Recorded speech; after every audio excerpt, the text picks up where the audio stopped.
Welcome to Warhammer 40k 8th edition Character Duels, Episode 14, Kairos Fateweaver vs. Skarbrand. For this matchup, we will be using the official Warhammer 40k 8th edition rulebook, Chapter Approved 2018 edition, Codex Chaos Demons, Rulebook Official Update version 1.3, Chapter Approved 2018 edition Official Update version 1.0, the Big FAQ 2 2018 revision 1, and finally Codex Chaos Demons Official Update version 1.4.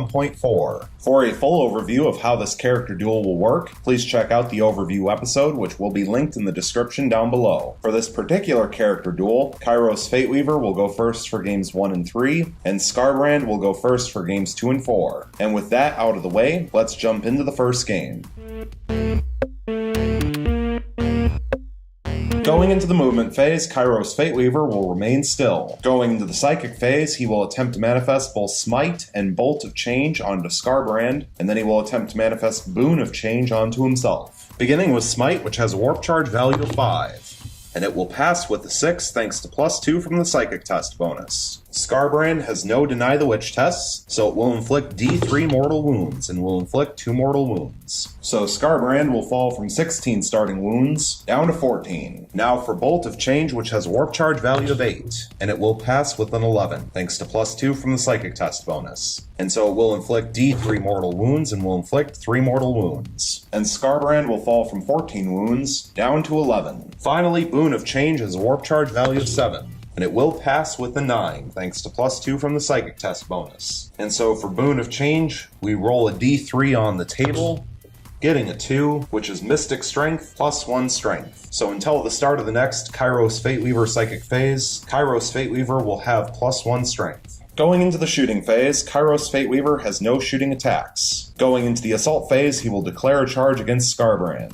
And Skarbrand will overwatch with his Bellow of Endless Fury, D6 shots, getting 6 shots. This weapon automatically hits, so 6 hits. Strength 5 versus Toughness 7 means wounding on 5s, getting 2 wounds. -1 AP, so 2 4-up invulnerable saves, passing 1 and failing 1, and it is 1 damage. So Kairos Fateweaver will fall from 16 starting wounds down to 15, and now Kairos Fateweaver will automatically make his charge. Going into the fight phase, he will begin by placing all of his attacks onto Skarbrand. But first, we need to resolve Locust Trickery for Kairos Fateweaver, rolling 2 dice, taking away the highest, and hit rolls of 1 will not count. And Kairos Fateweaver will have 6 attacks based with the Staff of Tomorrow, thanks to being within 8 inches of Skarbrand, hitting on 3s.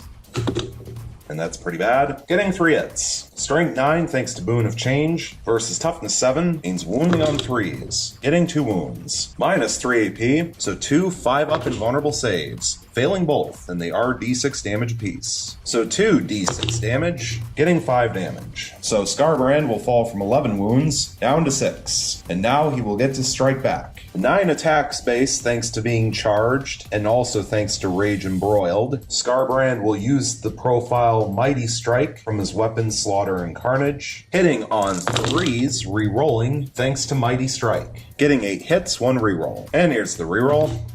Getting a 9th hit, and thanks to his special ability Deathbringer, each unmodified hit roll of 6, made for Skarbrand's attack in the fight phase, scores 2 hits instead of 1, and there are 2 6s, so Skarbrand will actually get 11 hits total. Strength 15, thanks to being charged versus Toughness 7, means wounding on 2s.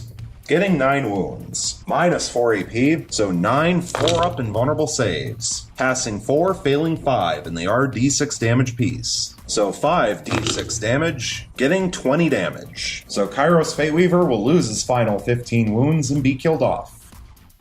Which means that Skarbrand will win game 1. So we will now reset and go into game 2.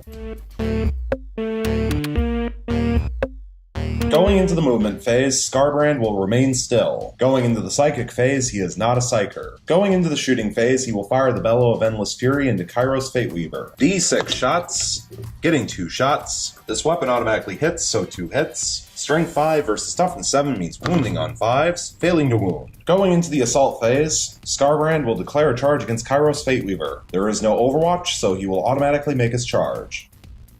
Going into the fight phase, he will place all of his attacks onto Kairos Fateweaver. But first, we need to resolve Locust's Trickery for Kairos Fateweaver, rolling 2 dice taking away the highest. Hit rolls of 2 will not count. And Skarbrand will have 8 attacks base on the charge, also thanks to Rage Embroiled, using the Mighty Strike profile from his close combat weapon Slaughter and Carnage, hitting on 2s, discarding 2s, re-rolling 1s, thanks to himself, getting 7 hits. And the 2 6s will deal 2 hits instead of 1, thanks to Deathbringer. So actually getting 9 hits total. Strength 15 on the charge versus toughness 7 means wounding on 2s. Getting all 9 wounds. Minus 4 AP, so 9 4-up invulnerable saves. Passing 4, failing 5. And they are D6 damage piece, so 5 D6 damage, getting 17 damage. So Kairos Fateweaver will lose his 16 starting wounds and be killed off. Which means that Skarbrand will win game 2. So we will now reset and go into game 3. Going into the movement phase, Kairos Fateweaver will remain still. Going into the psychic phase, he will attempt to manifest both Smite and Bolt of Change onto Skarbrand, and then he will attempt to manifest Boon of Change onto himself. Beginning with Smite, which has a warp charge value of 5, and it will pass with an 8 thanks to +2 from the psychic test bonus. Skarbrand is no Deny the Witch test, so it will inflict D3 mortal wounds, and it will inflict 2 mortal wounds. So Skarbrand will fall from 16 starting wounds down to 14. And now for Bolt of Change, which has a warp charge value of 8, and it will pass with a 10 thanks to +2 from the psychic test bonus. And it will inflict D3 mortal wounds, and it will inflict 1 mortal wound. So Skarbrand will fall from 14 wounds down to 13. Finally, Boon of Change, which has a warp charge value of 7, and it will fail with a 6 thanks to +2 from the psychic test bonus. Going into the shooting phase, Kairos Fateweaver has no shooting attacks. Going into the assault phase, he will declare a charge onto Skarbrand. And Skarbrand will overwatch with the Bellow of Endless Fury, D6 shots, getting 4 shots. This weapon automatically hits, so 4 hits. Strength 5 versus toughness 7 means wounding on 5s. Getting 1 wound, minus 1 AP, so 1 4-up invulnerable save, which fails, and it is 1 damage. So Kairos Fateweaver will fall from 16 starting wounds down to 15, and now he will automatically make his charge.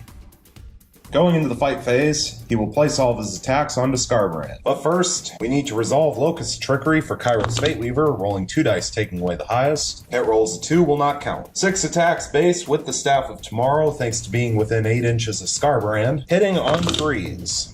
Getting 4 hits. Strength 8 versus toughness 7 means wounding on 3s, and that's pretty bad. Getting 1 wound. Minus 3 AP, so 1 5-up invulnerable save, which fails, and it is D6 damage. So here's the D6 roll, getting 5 damage. So Skarbrand will fall from 13 wounds down to 8 left, but now he will get to strike back. 9 attacks base thanks to being charged and also thanks to Rage Embroiled, using the Mighty Strike profile from his close combat weapon Slaughter and Carnage, hitting on 3s thanks to being down to 8 wounds, re-rolling fails, getting 8 hits, and 1 re-roll. And here's the re-roll, getting a 9th hit. Strength 15 thanks to being charged versus toughness 7 means wounding on 2s. That could be better. Getting 6 wounds. Minus 4 AP, so 6 4-up invulnerable saves, passing 3 and failing 3, and they are D6 damage apiece. So 3 D6 damage, getting 9 damage. So Kairos Fateweaver will fall from 15 wounds down to 6 left. Going into the morale phase, there are no morale checks to take.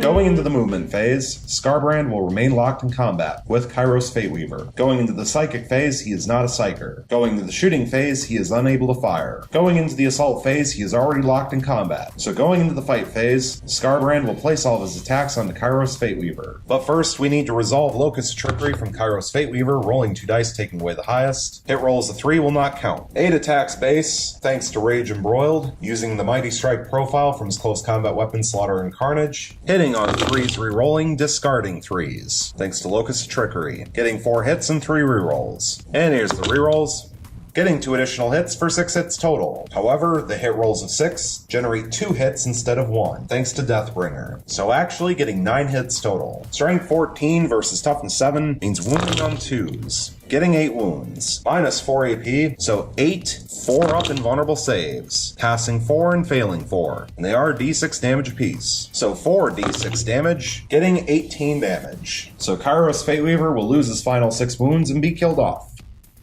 Which means that Skarbrand will win game 3. So we will now reset and go into game 4.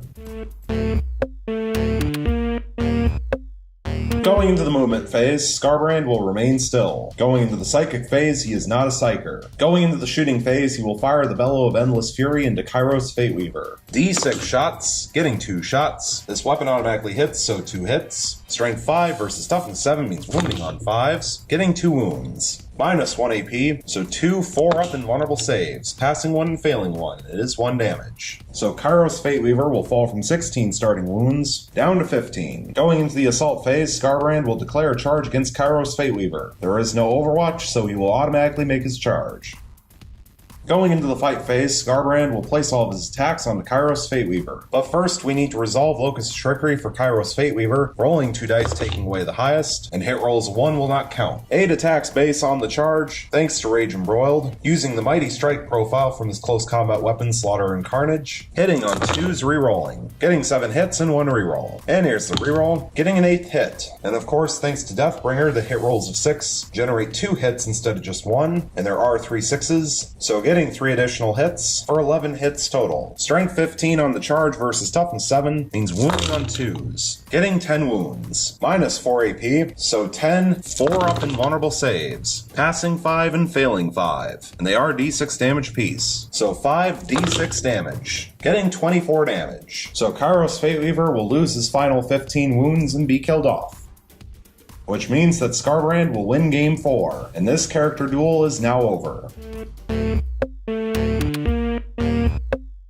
And so, for the final results of Warhammer 40k 8th Edition Character Duels Episode 14, Kairos Fateweaver vs. Skarbrand, we have Kairos Fateweaver with 0 wins and 4 losses, and Skarbrand with 4 wins and 0 losses. And in all honesty, that's probably not very surprising, considering that Skarbrand is a close combat monster, and Kairos Fateweaver is not. However, I will say it was good to see Kairos Fateweaver knock off at least half of Skarbrand's wounds in both of the games where Kairos Fateweaver went first. However, knocking Skarbrand down to half health or even slightly lower, but not finishing him off, will not give you a victory. In fact, the more damage that Skarbrand takes, the more attacks he gets, and while his weapon skill goes down as his health goes down, the Mighty Strike profile from Slaughter and Carnage allows him to reroll all failed hit rolls, and so it's not as big of a problem for his weapon skill to go down. In fact, it does 2 things, both of which are beneficial to Skarbrand.